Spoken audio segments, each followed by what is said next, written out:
여기에 통증이 있다면은 암은 벌써 시작됐을 수도 있습니다. 그러니까 내가 잠도 충분히 자고 충분히 휴식을 취하는데도 이상하게 피곤해요. 꼭 병원에 가보셔야 됩니다.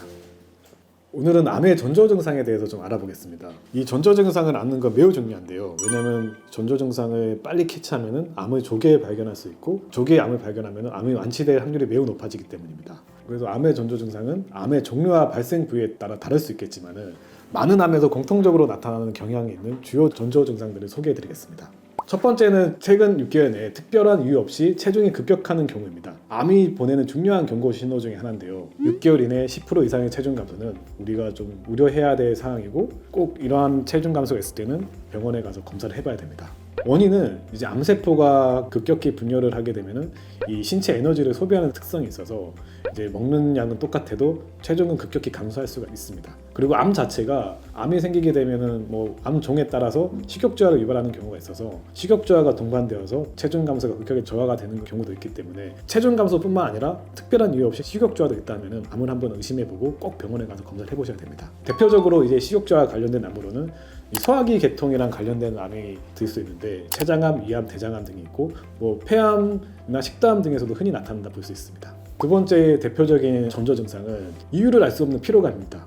그러니까 내가 잠도 충분히 자고 충분히 휴식을 취하는데도 이상하게 피곤해요. 이런 경우에는 암을 한번 의심을 해봐야 돼요. 이제 원인은 아까 체중 감소와 비슷한데 먹는 양은 똑같은데 불필요하게 에너지 소비가 크다 보니까 똑같은 양을 먹고 이 에너지를 효율적으로 못 쓰고 암세포들이 다 소비를 해버리니까 이유 없이 피곤한 거죠. 이런 분들은 꼭 한번 암을 의심해 봐야 되고, 이런 피로감을 호소할 수 있는 대표적인 암이 혈액암.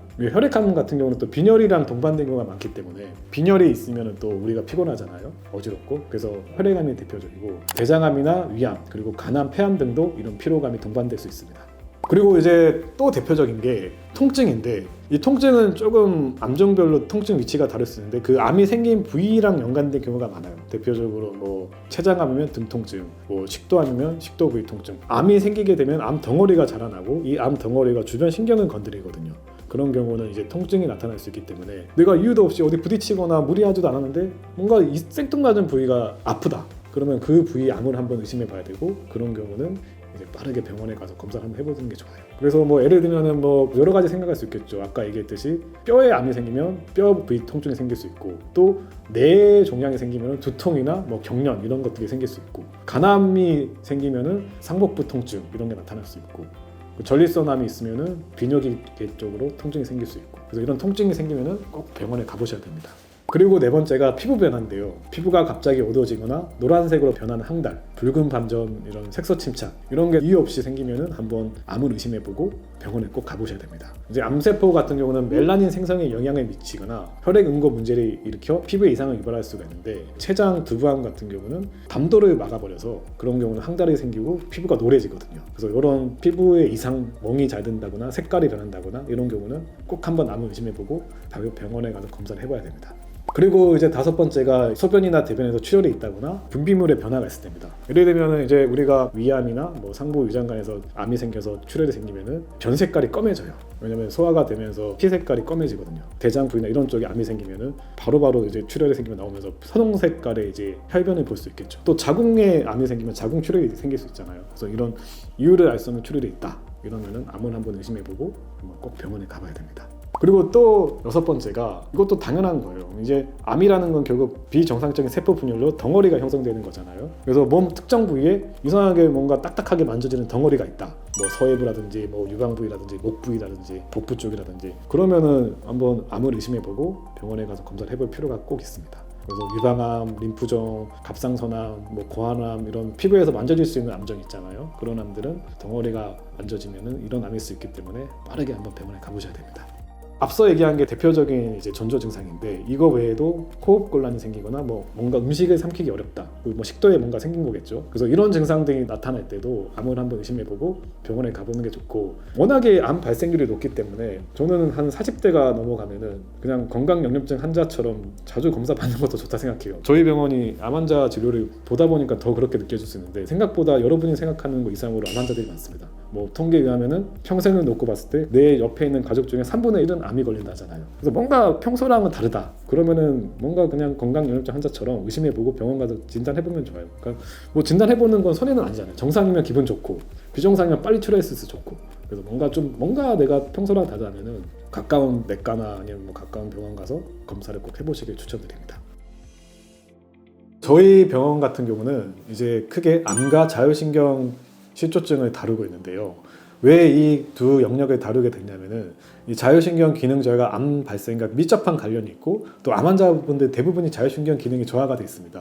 그래서 이 두 가지 진료 영역을 같이 하고 있는데 자율신경 기능 같은 경우는 면역력과 밀접한 관계가 있어서 자율신경 기능이 저하되면은 당연히 면역력이 떨어지고 면역력이 떨어지면은 또 암 발생 위험률이 급격히 높아질 수 있습니다. 그래서 이런 저희 병원은 특히 암 환자들 자율신경도 특별히 관리를 하고 있는데 이 자율신경 기능이 무너지는 가장 흔한 이유는 사실 스트레스와 수면 부족입니다. 그래서 이제 대부분 자율신경 기능 저하되신 분들 진료를 볼 때 물어보면은 대부분이 스트레스 강도가 매우 높으시고 불면증인 경우가 상당히 많습니다. 그래서 이런 스트레스와 이제 불면증 관리가 매우 중요합니다. 그래서 암 발생 위험들을 낮추고 자율신경 기능을 올리려면 간단합니다. 뭐 병원에 오셔서 치료하는 것도 중요하지만은 우선은 잘 먹고 잘 자고 스트레스 관리를 잘 한다면은 자율신경 기능도 잘 작동하고 면역력도 향상돼서 암 예방에 분명 도움이 될 거라 봅니다.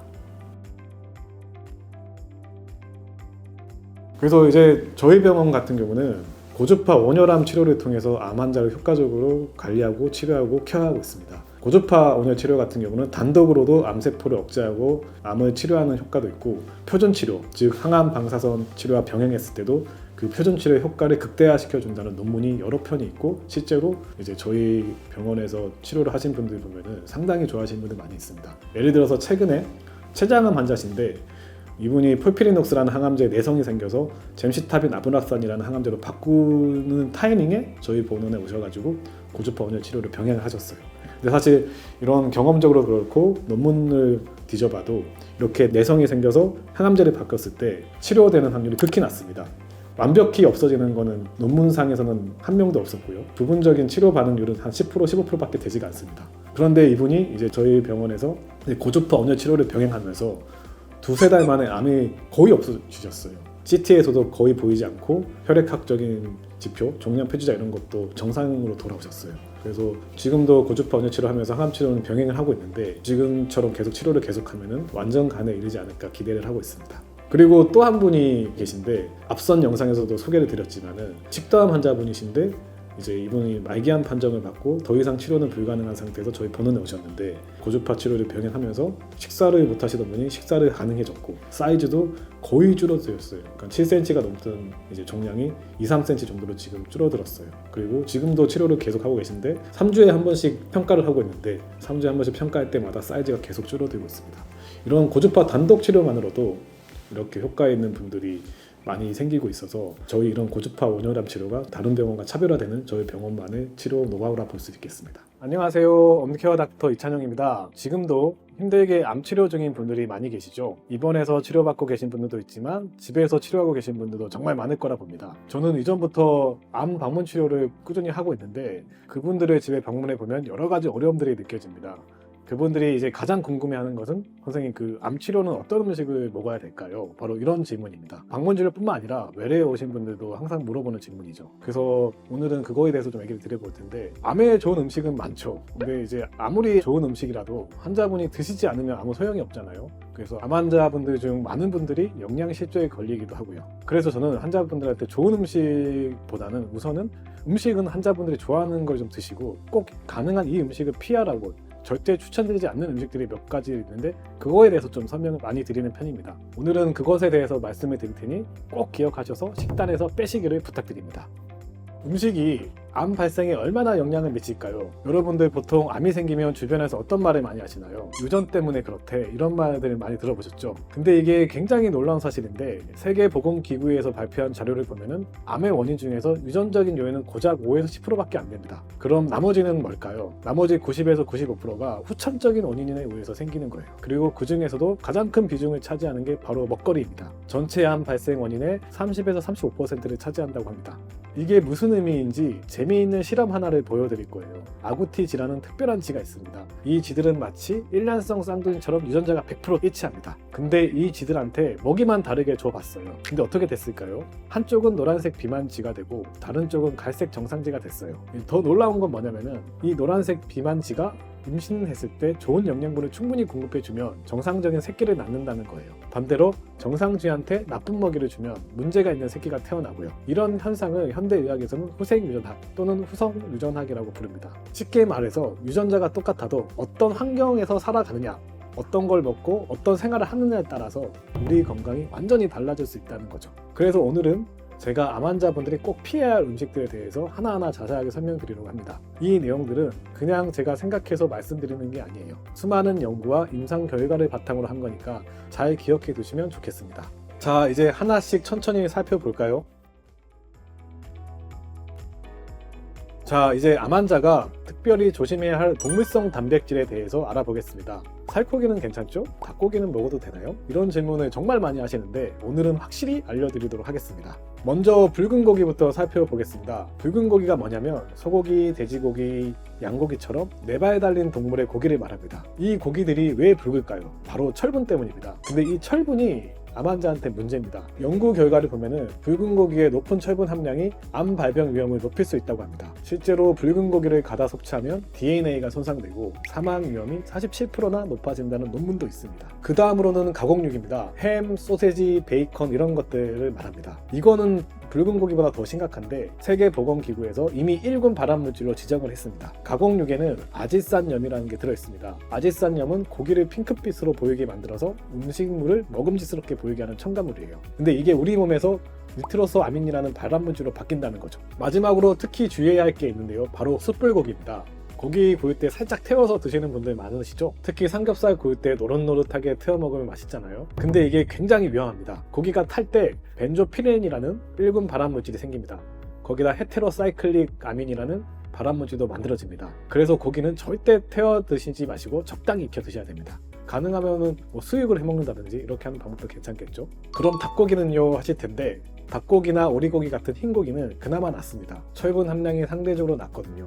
하지만 이것도 가다 섭취는 피해 주셔야 합니다. 여기서 중요한 걸 하나 말씀드릴게요. 단백질을 먹지 말라는 게 아닙니다. 우리 몸에 단백질은 꼭 필요해요.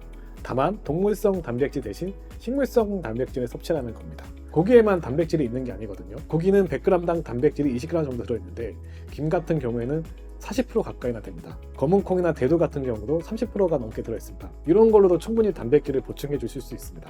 두 번째로는 다들 우유가 건강에 좋다고 알고 계시죠? 근데 이제 놀라운 사실이 하나 알려드리겠습니다. 우리나라가 최근 50년 동안 우유 소비량이 얼마나 늘었는지 아세요? 무려 52배나 늘었습니다. 그리고 이 기간 동안 우리나라 유방암 발병률이 전 세계 1위가 됐습니다. 이게 왜 그럴까요? 우유와 유제품에는 인슐린 유사 성장인자라는 게 있어요. 이름에서 알 수 있듯이 이건 세포를 성장시키는 물질입니다. 문제는 뭐냐면 이게 암세포도 성장시킨다는 거예요. 실제로 우유를 하루에 2잔 이상 마시면 이 성장인자가 굉장히 많이 올라간다는 연구 결과가 있습니다. 그럼 구체적으로 어떤 유제품을 조심해야 할까요? 첫 번째는 우유, 절대 피하셔야 합니다.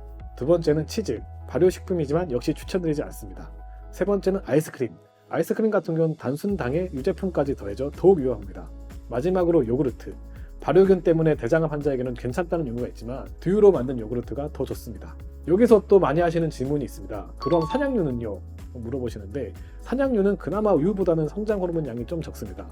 하지만 그래도 산양유보다는 두유가 더 낫습니다. 대체품을 찾으시는 분들을 위해 말씀드리면 두유나 아몬드 밀크 같은 식물성 대체품을 드시면 됩니다.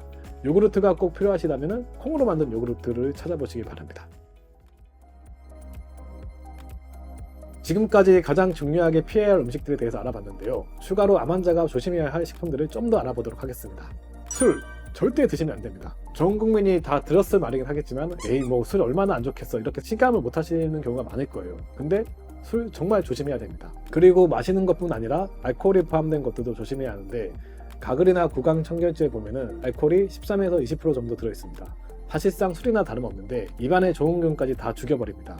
그리고 티백 드시면 안 됩니다. 이 삼각 티백이 플라스틱으로 만들어져 있는 거 아시죠? 뜨거운 물에 티백을 넣으면 미세 플라스틱이 수십억 개나 나온다고 합니다. 종이 티백도 20-30% 정도는 플라스틱이 들어있어요. 이런 미세 플라스틱이 흘러나오는 것들이 몇 가지 있습니다. 알려드릴게요. 우선 말씀드린 삼각 티백, 미세 플라스틱 덩어리고요. 플라스틱 물병에 든 생수도 피하셔야 합니다. 특히 뜨거운 음료는 플라스틱 컵이나 플라스틱 물병 대신에 스테인리스나 머그컵에 꼭 사용해 주셔야 됩니다. 그리고 컵라면, 일회용 용기에도 미세 플라스틱 수십억 개 나옵니다.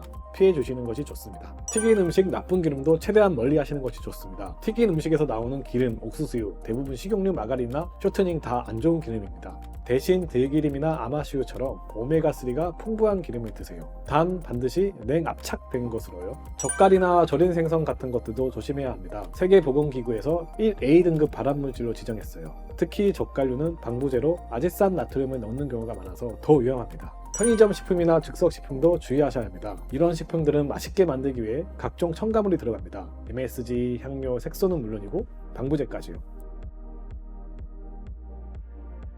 여러분, 지금까지 피해야 할 음식들을 많이 알아봤는데 듣다 보니 그럼 도대체 뭘 먹어야 되지 싶잖아요. 이전 영상에서 암 환자에게 좋은 식단을 자세히 알려드렸는데 참고하셔도 좋습니다. 이 영상에서는 그 내용을 좀 간단히만 말씀드릴게요. 먼저 식사 순서부터 바꿔보세요. 보통 밥부터 드시잖아요. 이제는 이렇게 한번 해보세요. 첫 번째로 채소부터 드십시오. 섬유질을 먼저 먹으면 그 다음 먹는 음식의 흡수 속도가 확 줄어듭니다. 그 다음에는 단백질을 드세요. 두부나 콩, 생선 같은 걸로요. 마지막으로 현미나 잡곡 같은 밥을 드세요. 이렇게 하면은 혈당이 천천히 올라가서 암세포가 영양분을 뺏어가는 걸 막을 수 있습니다. 그리고 아래 식품들을 적극 추천드립니다. 암 환자분이 좋아하는 음식이 있다면 많이 준비해 주세요. 첫 번째로 브로콜리, 양배추, 케일, 컬리플라워 같은 십자가 채소입니다. 두 번째로 표고버섯, 느타리버섯, 팽이버섯 같은 버섯류입니다. 세 번째는 미역, 다시마, 김 같은 해조류.